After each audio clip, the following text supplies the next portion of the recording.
The idea that we send billions of dollars to dead people and they get cash, the checks get cash. It's obviously a lot of fraud. And we're talking about Social Security checks. No, we're talking about all kinds of checks. All kinds of checks. Yep. When you die, Katie, your name, not that you're going to die anytime soon, but when you die, your name goes to the Social Security Department. And they have a list of dead people. But they wouldn't share it with anybody else. They wouldn't share it with the Department of Treasury, for example. And I went to them and I said, why won't you tell Treasury who the dead people are? And Social Security said, well, we don't have the legal authority. And I said, sure you do. And they said, no, we don't. So I knew I wasn't going to get anywhere with them. So I had to go pass a bill.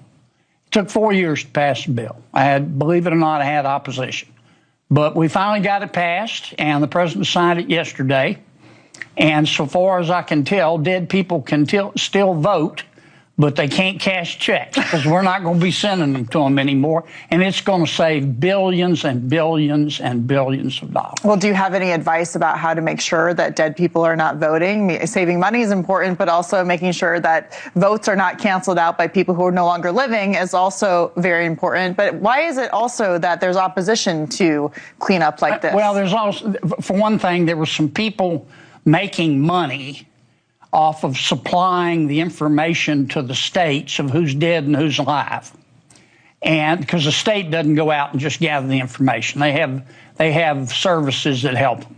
Well, the services got nervous. You're going to take away my money. So we had to fight them off. And then I had to fight some of my Democratic friends off. They said, well, there's a trick in here. I said, there's no trick, man. It's called fraud. It's called stealing. It's called thievery.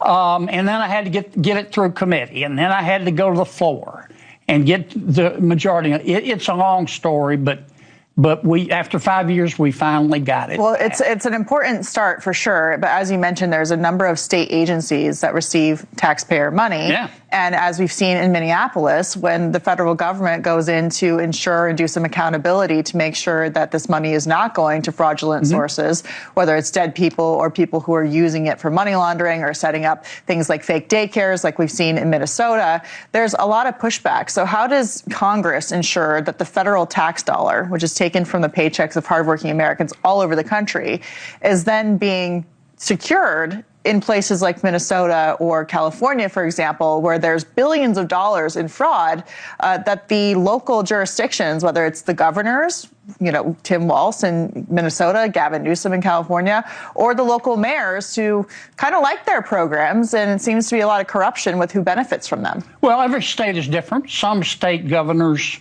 cooperate, some of them don't. Governor Walz didn't cooperate. He knew about this fraud. He knew all about it. And he lied about it. I'm sorry. No offense to the governor, but he learned to lie before he learned to talk. This place is, some days it's like the game room of a mental hospital up here. And I talk mostly about the Senate, and I talk about my colleagues. I was very frank. You say the Senate, but what about the House? Or are you going to reserve your judgment on that? Well, I don't know many House members. I never served in the House. Do you want to know more House members? Well, they scare me. Sometimes they scare me, I don't understand that. I've got a lot of friends in the House, and Mike Johnson's a good friend of mine, and Steve Scalise, and Jim Jordan, and many others, but I shouldn't say this, but they're not any better or worse than the Senate. Both chambers sometimes are like a circus without a tent.